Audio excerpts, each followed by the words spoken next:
सो अभी मेरा टेट का पेपर डन हो चुका है। इतना नहीं कह सकते हैं कि बहुत अच्छा हुआ है, मतलब अच्छा ही समझ लो। पेपर आप लोग बताओ कि कैसा आया था जिसने मेरी शिफ्ट में दिया है, क्योंकि यार मैं तो जब पढ़ रही थी सीडीपी वगैरह तो मेरे को तो देखो थोड़े तो टफ लग रहे थे। टफ नहीं जैसे पिछली बार जब मैंने सीटेट दिया था, इस बार वाला नहीं, इससे पहली बार वाले जब मैंने सीटेट दिया था उसमें क्वेश्चन थोड़े तो इजी जैसे थे।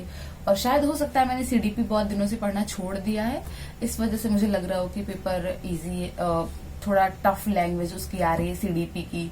और मेरा साइंस वाला सेक्शन था तो साइंस वाली वही लैंग्वेज 141 तक पहुंचते पहुंचते क्या हुआ था ना कि मुझे लगा था कि यार अब इसको ड्रॉप करो, मतलब 10 क्वेश्चन बचे हुए हैं, 10 क्वेश्चन में भी फिर थोड़ा बाद में कर देंगे या फिर कुछ भी तुक्के लगा देंगे, क्योंकि इतना पढ़ते पढ़ते मेरे को टेंशन हो गई थी कि यार क्वेश्चन तो इसमें से इतने आसान तरीके से मेरे को तो नहीं समझ में आ रहे थे।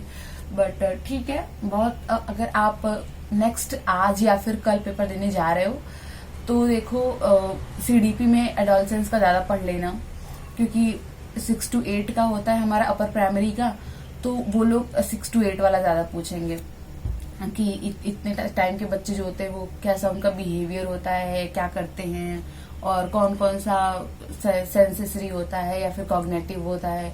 आप ये सब एडोलसेंस वाला देख लेना। और तो ऐसा कोई स्टेटमेंट वाला क्वेश्चन नहीं था, स्टेटमेंट वाइज क्वेश्चन नहीं आए थे मेरे वाले शिफ्ट में।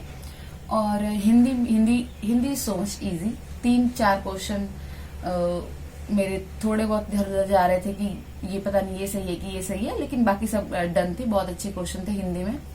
और मैंने सेकंड लैंग्वेज अपनी इंग्लिश चूज करी थी, इंग्लिश भी अच्छी थी।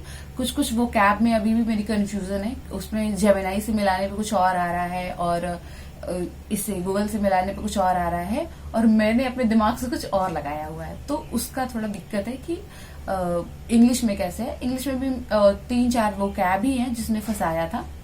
और नरेशन वगैरह आप देख लेना, नरेशन में भी वो लोग पूरा कॉमा तक का देख रहे हैं कि कॉमा कहाँ लगना चाहिए और इन्वर्टेड कॉमा किधर है या फिर इंट्रोगेटिव मार्क्स कहाँ है, वो सारे वो लोग उसमें भी वो चेंजेस, सेम सेंटेंस है वो बस मार्क्स का सिंबल चेंज करके उन्होंने क्वेश्चन दे दिया हुआ है।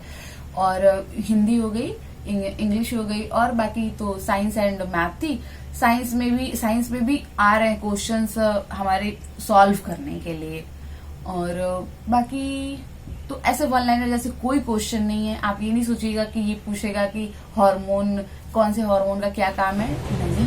वो लोग प्रॉपर माइटोकॉन्ड्रिया के बारे में मैंने पढ़ा था, बट माइटोकॉन्ड्रिया में भी उन्होंने पूछा था कि माइटोकॉन्ड्रिया के अंदर क्या क्या चीजें होती हैं।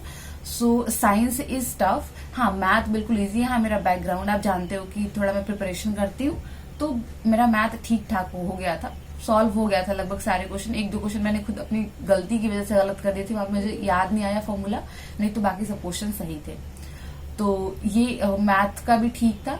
और साइंस में, साइंस टफ थी थोड़ी, साइंस की लैंग्वेज टफ थी। वन लाइनर क्वेश्चन बिल्कुल नहीं आए थे, क्वेश्चन अच्छे लेवल के आए थे, मतलब उन्होंने सॉल्व करने को दिया हुआ था सॉल्यूशंस के लिए। और बाकी कुछ क्वेश्चन जैसे किसकी चाल किसकी ज्यादा है, ध्वनि की चाल किसकी ज्यादा, तो ये हम लोग बचपन से पढ़ रहे हैं कि भाई स्टील वगैरह में ज्यादा होती है। कुछ वन लाइनर भी थे, लेकिन ओवरऑल चीजें ये थी कि पेपर वॉज गुड।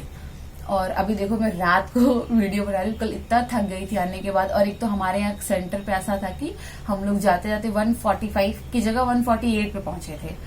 तो लेकिन पुलिस वाले वहां के बहुत अच्छे थे, वहां के स्टाफ वाज सो गुड, उन्होंने एंट्री दे दी क्योंकि बरसात होने लगी थी बीच में।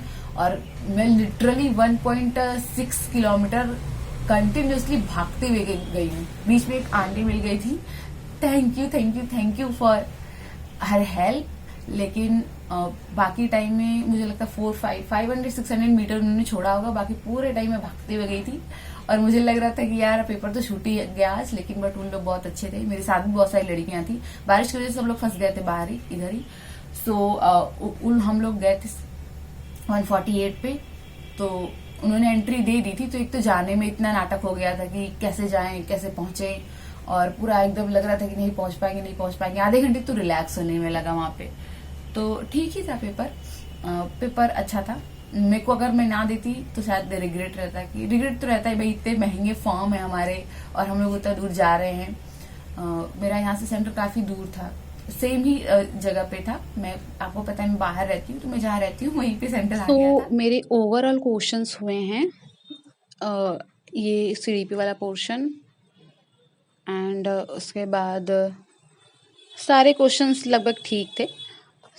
मेरे ओवरऑल देखो क्वेश्चन हुए हैं सीडीपी में 23, एंड हिंदी में हुए हैं 27। हिंदी वॉज इजी, मैंने बताया था कि हिंदी में 27 हुए हैं, और इंग्लिश में 24 हुए हैं। 2 क्वेश्चन का मार्जिन लेके चलते हैं, 22 मान लेते हैं, क्योंकि वो थोड़ा जेमिनाई में इशू आ जाते हैं जेमिनाई की वजह से।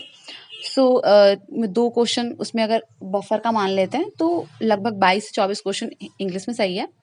और फिर उसके बाद मैथ्स में मेरे 24 क्वेश्चन मेरे मैथ्स में भी सही हैं, एंड 25 क्वेश्चन मेरे साइंस में सही हैं। आई डोंट नो साइंस में इतने कैसे सही हो गए, बट तुक्के तो नहीं थे। तुक्के मैंने लगता है 10 क्वेश्चन लगभग तुक्के किए होंगे, उसमें से 2-3 क्वेश्चन मेरे सही थे, वो भी 1-2 सीडीपी में सही था, एक इंग्लिश में सही था, और मैथ्स में भी एक सही क्वेश्चन था। साइंस में एक आध होगा, साइंस में भी मान लीजिए 10-12 तुक्कों में से 4-5 मेरे तुक्के सही हुए हैं।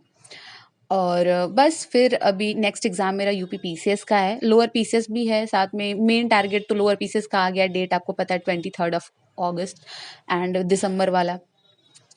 बस आपको यही बताना था। अगर आपका कल एग्ज़ाम है, आज एग्ज़ाम है, all the very best for your examination. And अगर आपका एग्ज़ाम हो चुका है तो आप प्लीज़ मुझे बताएं कि आपका एग्ज़ाम कैसा हुआ है। ऐसा कोई प्रेशर जैसा कुछ नहीं लेना है, आप जाके आराम से एग्ज़ाम दीजिए, सब ठीक आ रहा है, ओके ओके है, एवरेज मार्क्स आ जाएंगे, एंड 82 क्वालिफाइंग है, आपको पता है 90 फॉर जनरल्स। आराम से जाके पेपर दीजिए।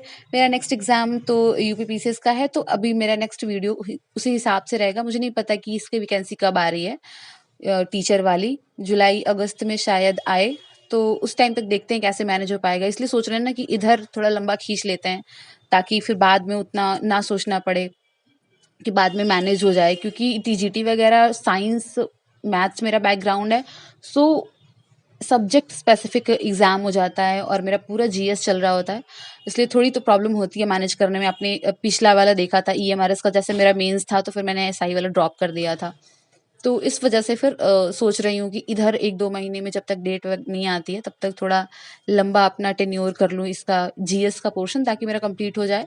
और इस पेपर के लिए तो ओके ओके, सीटेट वैसे क्वालिफाई था ही, तो इतना टेंशन नहीं था, बट ठीक है। और आपका नेक्स्ट एग्ज़ाम कौन सा है, आप मुझे शेयर कर सकते हो इन कमेंट्स। एंड बस that's it for today. Thanks for watching, and all the very best for your examination. Bye bye.